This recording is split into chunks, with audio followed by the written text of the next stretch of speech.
तो एक बार फिर आपका स्वागत है और बड़ा सवाल जो दिग्विजय सिंह ने खड़ा किया है उस पर बड़ी बहस हम कर रहे हैं। यहां पर दिग्विजय सिंह ने कहा पाकिस्तान की मीडिया से कि अगर उनकी पॉलिटिकल पार्टी सत्ता में आती है तो जम्मू कश्मीर से 370 जम्मू कश्मीर में एक बार फिर बहाल किया जाएगा। इस पूरे मामले को लेकर सियासी बवाल मचा हुआ है। चार खास मेहमान हमारे साथ बने हुए हैं। हमारे साथ राजनीतिक विश्लेषक तहसीन पूनावाला साहब हैं जो मान रहे हैं कि दिग्विजय सिंह को थोड़ा संतुलित होकर बोलना चाहिए था। उनकी जगह अगर तहसीन पूनावाला होते तो भाषा, बोली, शब्द का चयन कुछ अलग तरीके का होता। बीजेपी की प्रवक्ता अनिला सिंह है हमारे साथ, मेजर जनरल के सिन्हा साहब हैं, रक्षा विशेषज्ञ और वरिष्ठ पत्रकार NK सिंह जी भी हमारे साथ हैं। अनिला जी, एक सवाल जो दिग्विजय सिंह ने खड़ा किया अपने बयान में, उन्होंने कहा कि देखिए 370 हटने के बाद हालात जो हैं वो बिगड़ चुके हैं जम्मू कश्मीर के। 370 हटना क्यों जरूरी था आपके मुताबिक?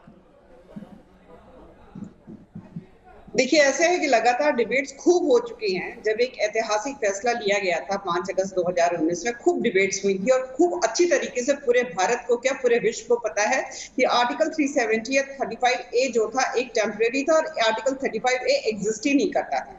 अभी संविधान के विषय की बात कर रहे थे तहसीन जी, तो उनको तो पता होगा ना, आर्टिकल 368 को अगर हम कंसिडर करते हैं तो 35A तो कहीं एग्जिस्ट करता ही नहीं है। तो संविधान के हिसाब से भी ये दोनों, ये स्पेशली 35A की कोई वैल्यू ही नहीं थी, कोई एग्जिस्टेंस ही नहीं था। और 370 जो था अगर टेम्परेरी था तो कितने दिन टेम्परेरी चलवाना था? क्या 70 साल हो गए थे?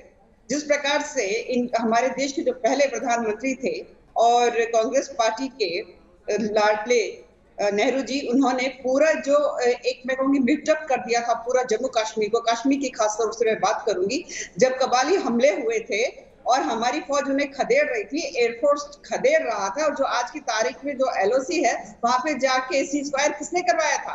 नेहरू जी ने करवाया था ना। आज जो POK बना हुआ बैठा हुआ है वो POK हमारे पास होता, ये तो सिन्हा साहब बेहतर बता देंगे। ये कारगुजारी किसकी थी? ये कांग्रेस की थी। तो शुरू से कांग्रेस ने क्या किया है? हमेशा पाकिस्तान के बोल बोले हैं, रहे हमारे भारत में है पर हमेशा बोल बोले हैं पाकिस्तान के। अब दिग्विजय से एक चीज और, हाँ, NK सिंह साहब ने कहा ना कि एक सेकंड आप प्लीज मुझे 20 सेकंड दीजिए, आप बहुत देर के बाद मेरे पास आए। NK सिंह साहब ने कहा कि तहसीन जी जो कह रहे हैं कि जो दिग्विजय सिंह ने कहा वो कांग्रेस पार्टी की मंशा नहीं थी। मैं एग्री नहीं करती हूँ। आप याद करिए जब पार्लियामेंट में इस पर बहस शुरू हुई थी और आदरणीय जो गृह मंत्री हैं अमित शाह जी ने बोलना स्टार्ट किया ही था, उससे पहले अधीर रंजन जी जो है कूद कर आए, कहते how he can discuss about article 370, ये बायलेटरल है, ये यूनिलेटरल नहीं हो सकता, यानी हमें पाकिस्तान को भी इन्वॉल्व करना पड़ेगा इसमें। ये कांग्रेस की फितरत है। और दिग्विजय सिंह क्या पहली बार ऐसी बातें कर रहे हैं? 26/11 जो थी एक कॉन्स्पिरेसी किसके ऊपर मरना चाह रहे थे? RSS के ऊपर, यानी कि हिंदुओं ने 26/11 करवाई। एमनेस्टी इंटरनेशनल जो है, जब उन्होंने बेंगलुरु में जो हरकतें करी थी उसकी आड़ में हमारी फौज को उल्टा सीधा कहने वाले कौन थे? दिग्विजय सिंह थे। ठीक है, 10 ऐसे किस्से मैं बता देती हूँ। ठीक है, आप कह रहे हैं कि पूरा एक पैटर्न रहा है दिग्विजय सिंह का। फौज पे हमला किया। ठीक है, के सिन्हा साहब, 25 अगस्त को राहुल गांधी बयान देते हैं, 25 अगस्त 2019 को, जिसमें वो 370 हटने के बाद जो जम्मू कश्मीर के हालात हैं उस पर ट्वीट करते हैं, चिंता जाहिर करते हैं। लगभग 1 महीने बाद इमरान खान पाकिस्तान से ट्वीट करते हैं राहुल गांधी के बयान को, उनकी पार्टी के बयान को एंडोर्स करते हुए। क्या वाकई ये सिर्फ अंदरूनी मामले पर सियासत भर है? नहीं अनुराग जी, मैं आपको बार बार बताता हूं, ये कोई अंदरूनी मामले पे नहीं है। ये पूरा का पूरा जो है, इसको आप जियो पॉलिटिकल कह लें, जो स्ट्रैटेजिक नहीं कहना चाहते, जियो पॉलिटिकल है। बाहर से आपके अंदरूनी मामलों में हस्तक्षेप, ये एब्सोल्युटली वो है। और ये सबसे बड़ा ट्रेंड पूरे विश्व में देखा जा रहा है। आज के दिन में आपको बाहर से टारगेट किया जाता है और किसी चीज को नहीं करना। देखिए, आप इसको इतने हल्के मना लो कि ये कोई ऐसा इनोसेंट बयान है, उन्होंने एक क्लब हाउस के अंदर में कुछ बोल दिया और उसके ऊपर डिबेट होती है। ये डिबेट उससे बढ़कर है। देखिए, आप इसको दो परफेक्ट में देखें, ये कोई पॉलिटिकल डिबेट नहीं रहा। जब आप सदन, ये कैसे आया था 370? ये प्रेसिडेंशियल ऑर्डर से आया था ना, कॉन्स्टिट्यूशन के और प्रेसिडेंशियल ऑर्डर में जो बता रही थी मैम कि it was temporary and transit, और उसी के तहत आपने इसको निकाल दिया। आपने कोई दूसरी चीज को नहीं इसमें जोड़ा। जब निकाला गया 5 अगस्त के बाद और इसके ऊपर बहस हुई, देखिए इसी बहस की केवल नहीं, जब आपके अधीनंदन चौधरी साहब कहते हैं UN में सस्पेंडेड है ये मामला, आप कैसे इसको कर सकते हैं? तो तो मतलब आप उस एरिया को डिस्प्यूट करना चाहते हैं। ये डिस्प्यूटेड एरिया है, सेंसिटिव नहीं, डिस्प्यूटेड। ये आपका पोजीशन है, और पोजीशन किसका है? आप मेन ऑपोजिशन पार्टी का है। तो आपकी जो नैरेटिव है, चाहे ये फिलिस्तीन का मामला हो, इसमें सब चीज लें, ये इतना हल्के में ना लें। ये चीजें जो हैं, ये कोई आके प्रवक्ता कुछ समझा जाए कि नहीं नहीं नहीं जी ये तो कोई इनोसेंट बयान है, बहुत डीप रूटेड है। ये absolutely part of the cyber warfare, the warfare of information warfare, इस सब का हिस्सा है। आप इसको आज ब्रश असाइड करेंगे तो ये चीजें फिर खड़ी होंगी। इनके सर जो बात सिन्हा साहब कह रहे हैं, क्या कांग्रेस पार्टी के तमाम बड़े नेता ना समझी में इस तरीके के बयान दे रहे हैं, या वाकई एक सोची समझी कोई सियासी इसके पीछे चाल उनकी नजर आती है, रणनीति आपको नजर आती है, और इसका खामियाजा देश को कितना भुगतना पड़ता है? नहीं, एक बात तो है कि कांग्रेस में, हर पॉलिटिकल पार्टीज में डीप थिंकिंग होती है बोलने के पहले। पिछले 10-15 साल से कांग्रेस में डीप थिंकिंग बोलने के पहले ये प्रोसेस ही बंद हो गया है। नतीजा ये है कि ये वही दिग्विजय सिंह है जो ओसामा बिन लादेन को ओसामा साहब कह रहे थे।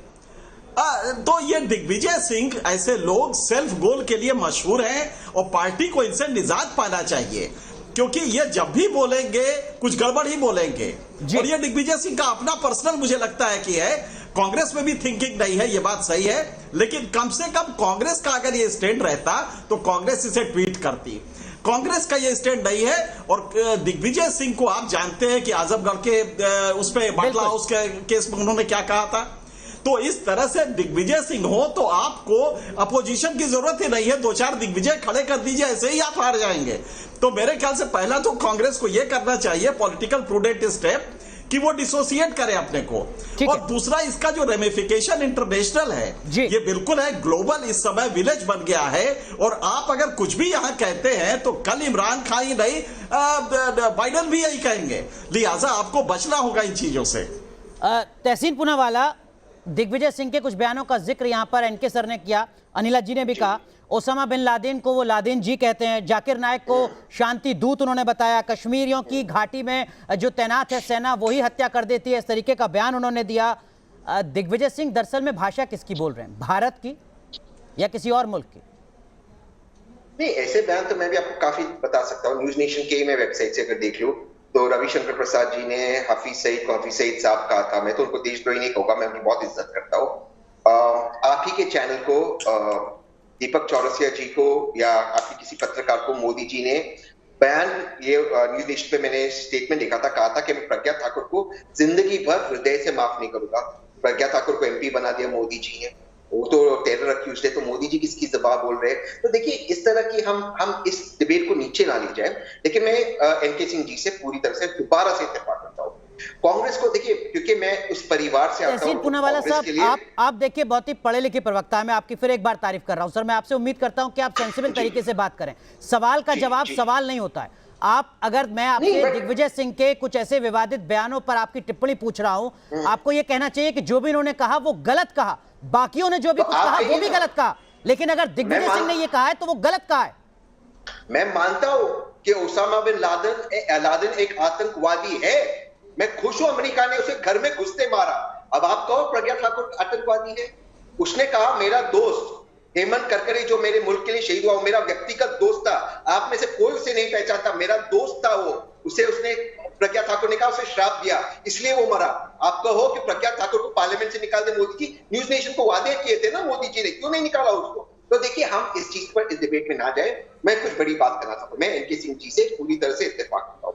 कांग्रेस को विचार करना चाहिए और इस चीज पर विचार करना चाहिए कि कांग्रेस जो ओरिजिनली नेशनलिस्ट पार्टी थी आजादी के समय और आजादी के बाद, वो अब क्यों इन विवादों में गिर रही है। इस वक्त मैं मानता हूं कि मोदी जी सबसे ज्यादा कमजोर प्रधानमंत्री इस मुल्क के। जिस तरह से मोदी जी पूरी तरह से फेल हो गए कोविड-19 के सेकेंड वेव को हैंडल करने में, और आदित्यनाथ जी, मुझे लगता है कि हमें लोगों के, जो नेहरू जी का स्पीच था, wipe the every tear from every eye, हर आदमी के आंसू को पहुंचना चाहिए। ये कांग्रेस का कर्तव्य है। हमें सिर्फ कोविड और इकोनॉमी पे कंसंट्रेट करना चाहिए, बाकी इन विवादित बयानों में गिरना ही नहीं है। आप इकोनॉमी पे बात करोगे और कोविड पे बात करोगे, जो मुद्दा बीजेपी को सूट नहीं करता, आप देखोगे दोबारा से 2004 से 2014 में जो 10% ग्रोथ था भारत का, कांग्रेस की सरकार आएगी और भारत 10% जीडपी ग्रोथ पे पहुंचेगा। आज आप इकोनॉमी कॉन्ट्रैक्ट हो रही है, आप इकोनॉमी पे बात कीजिए। ये मेरी सलाह है कांग्रेस को। जब मैं प्रियंका जी और राहुल जी को मिलूंगा, ये सलाह दूंगा। तहसीन पूनावाला, इसका सीधा मतलब एक लाइन में यह है कि दिग्विजय सिंह ने जो बयान दिया वो गलत है। तहसीन पूनावाला उसकी निंदा करते हैं। मैं 370 हटाने के पक्ष में हूं, उस दिन से था और आज भी हूं, क्योंकि ये मेरे नेता नेहरू जी ने कहा था ये वाटर डाउन होगा। और आपको एक चीज बता दूं, यहाँ पर मैं अपने सवाल को एक बार फिर दोहराता हूं। तहसीन पूनावाला दिग्विजय सिंह के बयान की निंदा करते हैं।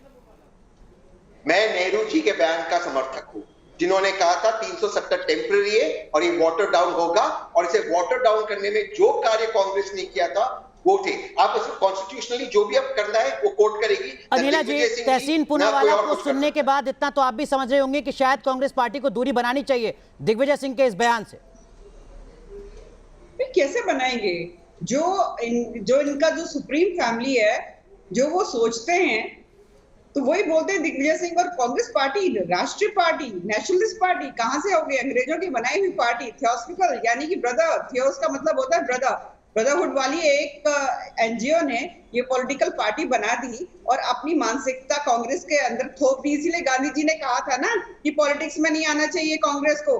ये गलत है, क्यों आए? ये गलत है अनिला जी, ये गलत है। और नेहरू जी ने पूरा कर दिया कश्मीर का। इलेक्शंस जो कराए वहां पर वो रिग्ड किए, जिसकी वजह से वहां के लोग जो है एकदम से खिलाफत में और आ गए भारत के। तो ऐसा है, नेहरू जी ने जो इतना खेल बिगाड़ा है ना कश्मीर का, वो सब किसी से छुपा नहीं है। और आपने तो एक बार भी नहीं बोला कि जो इन्होंने कहा बिल्कुल गलत कहा, जो श्रीमान जी हैं दिग्विजय सिंह जी। तो देखिए दूसरी बात नहीं, वो कह रहे हैं कि अगर मैं होता तो मैं ऐसा बयान ना देता। इसका सीधा मतलब यही है, सीधा नहीं इंडायरेक्ट मतलब यही है। नहीं सुनिए, आप बोल रहे थे नहीं, एक मिनट, आपने गलत कहा है। नहीं, एक मिनट, सिर्फ एक ही मिनट, कमजोर 10 सेकंड होता है? जवाहरलाल नेहरू होते हैं कमजोर प्रधानमंत्री। कमजोर प्रधानमंत्री कौन होता है? इंदिरा गांधी जी होती है, राजीव गांधी जी होते हैं, मनमोहन सिंह। इंदिरा गांधी की तो बीजेपी तारीफ करती है अनिला जी, इंदिरा गांधी की तो बीजेपी तारीफ करती है। कमजोर नहीं है, उसमें हिम्मत है 370 हटा दिया, उनमें हिम्मत है सीएए लेकर आ गए, उनमें हिम्मत है कि उन्होंने मजबूती से हमेशा पैरोकारी करी कि राम मंदिर बनना चाहिए। आज राम मंदिर भी बन रहा है। कमजोर आप लोग हैं। ट्रिपल तलाक हटाया, किसने क्रिमिनलाइज किया? नरेंद्र मोदी जी ने करवाया। आप लोग केवल वो काम करते हो जो आपकी पॉलिटिक्स को सूट करता है। नरेंद्र मोदी जी वो काम करते हैं जो देश को सूट करता है। तो देश के प्रधानमंत्री को कमजोर मत कहिए। मैं आपके ऊपर छींटे नहीं फेंकना चाहती, पर आप मेरे ऊपर छींटे फेंकेंगे तो मैं आपकी कमीज पूरी काली कर दूंगी। तहसीन, आप कुछ कहना चाह रहे हैं? बहुत संक्षेप में, बाकी पहले इसके पास भी जाऊंगा। मैंने अनिला जी पे कोई व्यक्तिगत टिप्पणी नहीं की, लेकिन अनिला जी ने जो कहा, व्यक्तिगत नहीं बात करी। मैं देश के प्रधानमंत्री, मैं कभी आपके नहीं कहूंगा। बिल्कुल मैं कहूंगा, मैं मानता हूं कि नरेंद्र मोदी जी से कमजोर और खराब प्रधानमंत्री इस मुल्क को आज तक नहीं मिला। इस मुल्क की बदकिस्मती है कि नरेंद्र मोदी जी इस मुल्क के प्रधानमंत्री। लेकिन मैं अनिला जी, तहसीन जी, हम विचार करना हो तो बेहतर होगा। बात दिग्विजय सिंह के बयान की है, बात 370 की है। बिल्कुल एक ही लाइन। लेकिन अनिला सिंह जी ने जो कहा, आपके दर्शक जान ले कि महात्मा गांधी ने कहा था कि कांग्रेस डिसबैंडेड हो जाए। ये बार बार बीजेपी के प्रवक्ता कहते, इसमें कोई तथ्य नहीं है, आप इसका सबूत लाइए। एक ड्राफ्ट लेटर का फैक्ट व्हाट्सएप आपने फॉरवर्ड बना दिया है, इसमें कोई तथ्य नहीं। गांधी जी ने अपने मृत्यु के 2 दिन पहले कहा था कि कांग्रेस की जिम्मेदारी है कि देश को आगे ले जाए। ठीक है, माफ कीजिएगा, मैं आप दोनों को रोक रहा हूं। देखिए, हम कांग्रेस या बीजेपी के इतिहास में नहीं जा रहे हैं। 370 और दिग्विजय सिंह के बयान की चर्चा यहां पर हो रही है। हमारे साथ बाकी पैनलिस्ट भी हैं, उनको भी चर्चा में शामिल करना है। के सिन्हा साहब, मेरे पास कुछ आंकड़े हैं जो केंद्र सरकार बताती है 370 हटने के बाद क्या कुछ हुआ जम्मू कश्मीर में, जिसमें कहा गया कि देखिए 7 मेडिकल कॉलेज बनाने की मंजूरी हमने दी है। ये कहा जा रहा है कि 15 नए नर्सिंग कॉलेज वहां पर स्टार्ट किए जा रहे हैं, उसके लिए ज्यादा अपॉर्चुनिटी वहां पर एस्टेब्लिश की जा रही है। आयुष्मान योजना का लाभ जो पहले नहीं मिल पा रहा था जम्मू कश्मीर के लोगों को, 5 लाख की हेल्थ इंश्योरेंस, वो अब वहां पर हम मुहैया करा रहे हैं। जो बजट है उसको लगातार इंक्रीज किया जा रहा है। एम्स, IIT, IIM के लिए बजटरी एलोकेशन किया जा रहा है। DDC के चुनाव वहां पर होते हैं, जिसकी तस्वीर पूरी दुनिया ने देखी है। 370 हटने के बाद जम्मू कश्मीर के हालात बेहतर हो रहे हैं आपके मुताबिक? अनुराग, एब्सोल्युटली।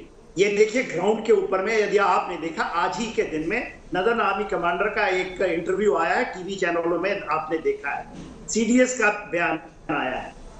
370 हटने के बाद in true sense after 70 years true integration, जिसके लिए 30,000 जवानों ने, अफसरों ने कुर्बानियां दी, उसका एक इंटीग्रेशन है, एक कॉन्स्टिट्यूशन और एक ध्वज के नीचे, एक निशान के नीचे नहीं, और पूरा इंटीग्रेशन हर एक फ्रंट में, चाहे वो आप डेवलपमेंट का मामला ले लें, पढ़ाई का मामला ले लें, रिक्रूटमेंट का मामला ले लें, ऑल राइट इंटीग्रेशन का मामला देख लें, जो चीजें हुई हैं ये अनप्रेसिडेंटेड है। डेमोक्रेटिकली आपका ग्राउंड लेवल पे पंचायत का इलेक्शन, डीडीसी का इलेक्शन, और कितने अधिक वातावरण में शांति में हुआ है, पूरे तंजीमों को खड़ा करना, आज फिर टीआरएफ के तरीके से और पीएएफ की तरीके से खड़ा कर रहा है, सिर्फ नए रूप बदल करके वही सांप खड़ा हो रहा है, मगर आप उसको मारने के लिए। और मैं ये मानता हूं दिग्विजय सिंह की इस तरह की बयान इस जंक्शन में, जबकि पाकिस्तान पूरा हार चुका है इस मामले में, चाइना चाहता था वो भी हार चुका है।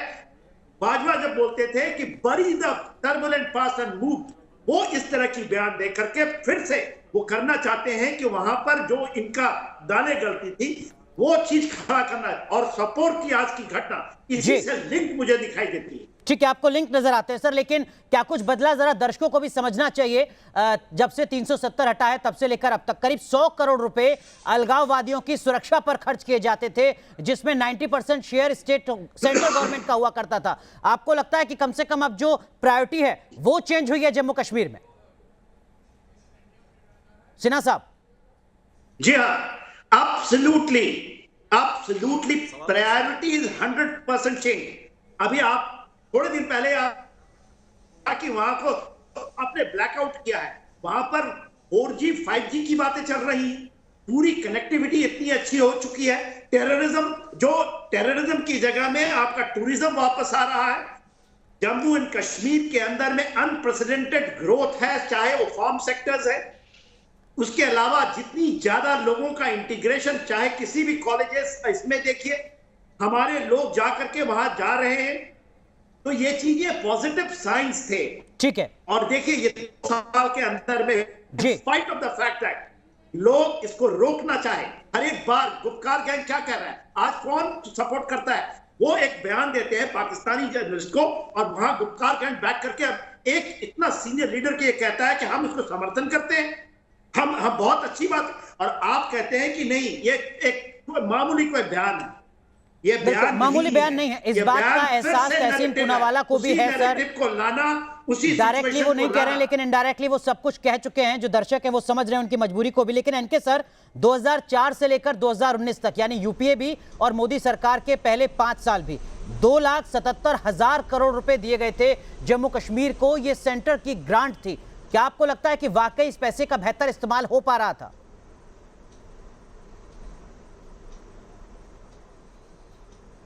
नहीं, वहां पे लूट हो रही थी पैसे की, और ये लगातार अब तो स्टेब्लिश हो गया है कि जो ये मठाधीश वहां नेता के नाम पे बैठे थे, ये लूट कर रहे थे और नीचे वो पहुंच नहीं रहा था। अनफॉर्चुनेटली जब स्टेट जीडीपी का कैलकुलेशन होता है तो वो चूंकि टोटल जो एक्सपेंडिचर होता है, टोटल प्रोडक्शन होता है, जीडीपी बड़ा अजीब सा चीज है, उसका कैलकुलेशन मेथड ही फॉल्टी है।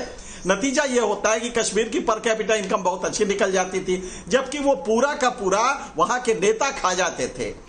मैं ये भी जानता हूं, अभी मेरी कुछ दिनों पहले लेफ्टिनेंट गवर्नर से वहां की बात हुई, और मैं ये कह सकता हूं कि बहुत अच्छे डेवलपमेंट के कुछ गवर्नेंस के डेवलपमेंट के कुछ पॉइंट्स हैं जो इंडिकेट करते हैं। अखबार में एक इश्तिहार निकला था और देश भर के और कुछ बड़े अखबारों में निकला था, वहां कश्मीर में भी, वहां पे जॉब क्रिएशन के लिए कुछ नई चीजें गवर्नमेंट कर रही है। तो मुझे लगता है industrialisation, job creation, agriculture produce की मार्केटिंग के लिए फैसिलिटी, ये चीजें ऑलरेडी डेवलप हो रही है। तो कश्मीर पहले से, हाँ टाइम लगेगा और स्ट्रे घटनाएं भी होंगी, क्योंकि आतंकवादी ये नहीं चाहेंगे कभी होने पाए, बिल्कुल, तो वो जरूर कोशिश करेंगे। लेकिन इसको आप ये नहीं कह सकते कि लिहाजा आप फेल हो गए, 370 हटाने के बाद की भी घटना हो रही है। तो मुझे लगता है एक बड़ा ऑब्जेक्टिव व्यू लेने की जरूरत है। कश्मीर में डेवलपमेंट हो रहा है और मेरा दावा है कि 10 साल अगर आप इस तरह से देंगे तो कश्मीर बेहद शांत और बहुत ही डेवलपिंग स्टेट के रूप में आ जाएगा। इसमें कोई दो राय नहीं है। तहसीन पूनावाला, ये तभी होगा जब केंद्र में जो विपक्षी दल हैं वो थोड़ी संजीदगी को समझें। एक राज्य को विकास की पटरी पर लाना है, इस तरीके के विवादित बयान नहीं देने। कश्मीर का हर एक इकोनॉमिक इंडिकेटर नेशनल एवरेज और उत्तर प्रदेश और बिहार के एवरेज से आगे था। हर एक इकोनॉमिक इंडिकेटर, हर एक सोशल इंडिकेटर उनसे आगे था। तो क्या उत्तर प्रदेश और बिहार में क्या दिक्कत है? देखिए, आई थिंक ये हम एक बहुत सिंपलिस्टिक डिबेट कर रहे हैं। 2017-18 में जम्मू कश्मीर को सेंटर से पर कैपिटा जो ग्रांट मिलती थी वो मिलती थी 27,000 रुपए। उत्तर प्रदेश जिसका आपने जिक्र किया उसको पर कैपिटा ग्रांट मिलती थी 8,000 रुपए। 8,000 रुपए और 27,000 रुपए के बीच का जो फर्क है वो उस इंडिकेटर में भी दिखता है जिसका जिक्र आप कर रहे हैं। 2,77,000 करोड़ रुपए का जो जिक्र मैं कर रहा हूं वो भी उसी इंडिकेटर में दिखता है जिसका जिक्र आप कर रहे हैं। लेकिन जम्मू कश्मीर पर मैं भी बहुत बार गया हूं, आप भी बहुत बार गए होंगे, वो डेवलपमेंट जो किसी भी स्टेट में होना चाहिए था वो नजर नहीं आता था। मैं आपसे इत्तेफाक नहीं रखता हूं। मुझे ये लगता है, मैं श्रीनगर काफी बार गया हूं। श्रीनगर काफी डेवलप था, काफी 5 स्टार होटल्स थे, काफी तहसील एक स्टेट का मतलब सिर्फ स्टेट कैपिटल तो नहीं होता ना। आप ये कह रहे हैं जम्मू कश्मीर बहुत विकसित राज्य है। हिंटरलैंड गए थे सर, मैं ये कह ही नहीं रहा हूं। आप मेरी बात, मैं जब बोलता हूं बीच में बोलते हूं, तो मैं ये भी कह रहा हूं उत्तर प्रदेश के ऐसे कितने गांव है जहां पर कोई डेवलपमेंट नहीं। आज कोविड की वहां पर टेस्टिंग नहीं हो रही। तो देखिए, हम एक ब्लैंकेट स्टेटमेंट के कर दे कि कोई डेवलपमेंट होगा नहीं होगा, मैं आप ही से इत्तेफाक रखता हूं, नहीं हो सकता है। तो हम एक परिप्रेक्ष्य में डिबेट करें। परिप्रेक्ष्य क्या है? मैं ये मानता हूं अब 370 हट चुका है। सुप्रीम कोर्ट देखेगी उसको क्या देखना है और आगे की जो सरकार है उस पर फैसला करेगी। इस पर अब हमें इस डिबेट में नहीं गिरना है। बिल्कुल डिबेट में नहीं पड़ना। अनिला जी, उम्मीद आपको है क्या विपक्ष की इस तरीके की डिबेट आगे नहीं होगी? समय पूरी तरीके से खत्म। देखिए, ऐसा है कि कांग्रेस जो है लगातार इस प्रकार के जो स्टेटमेंट्स हैं टाइम टू टाइम वो बिल्कुल देती रहेगी। जब आप देखिए ना, जब फारूक अब्दुल्ला ने ये कहा था कि कश्मीरी जो है वो चाइना की मदद ले लेंगे अपने आप को भारत से आजाद करने के लिए, तो तब भी कांग्रेस ने कोई उसका खंडन नहीं किया था। तो सीधे सीधे मानसिकता रिफ्लेक्ट होती है कि इनकी मानसिकता जो है वो पाकिस्तानी और चीनियों की है, तो वो हमारे भारत के साथ आकर क्यों खड़े होंगे। पर हाँ, ये बोलते रहेंगे इस प्रकार के जो एंटी नेशनल स्टेटमेंट्स है वो देते रहें, पर एक राष्ट्रवादी पार्टी इस वक्त भारत पे राज कर रही है। ऐसे स्टेटमेंट्स का उत्तर देना हमें अच्छी तरीके से आता है। वैसे देश विरोधी जो भी बयान होगा उसका विरोध करने के लिए हर भारतीय तहसीन पूनावाला के साथ विरोध करेगा, इस तरीके की उम्मीद हर किसी को है। उम्मीद बस यही की जानी चाहिए कि इस तरीके के विवादित बयान देने से दिग्विजय सिंह को बचना चाहिए और कांग्रेस पार्टी को सामने आना चाहिए अपना स्टैंड क्लियर करते हुए। बहुत बहुत शुक्रिया आप चारों का जुड़ने के लिए। यहां रुक रहे हैं कुछ देर के लिए, लेकिन आप बने रहिए न्यूज़ नेशन के साथ।